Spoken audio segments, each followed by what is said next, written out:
दुबईर Asia cricket council बा ACC headquarter गायब हो जाइछि Asia cup trophy.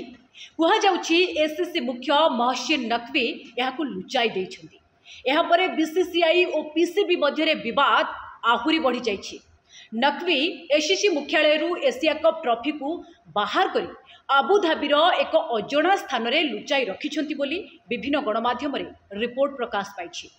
Bharat September 28 तारिख रे दुबई रे एशिया कप फाइनल रे पाकिस्तान को परास्त करिथिला। एशिया कप जितिबा परे भारतीय दल नकवी ट्रॉफी ग्रहण करने को मना कर देथिले। तापरे नकवी एहाकु निज सहित नहीं जाइथिले एवं सेबेठारु एहा एसीसी मुख्यालय रे ताला पकाई रखा जाइथिला। एपरिक नकवी निर्देश देइथिले जे तांको अनुमोदन बिना ट्रॉफी को केही घुंचेई मध्य पारिबेनी।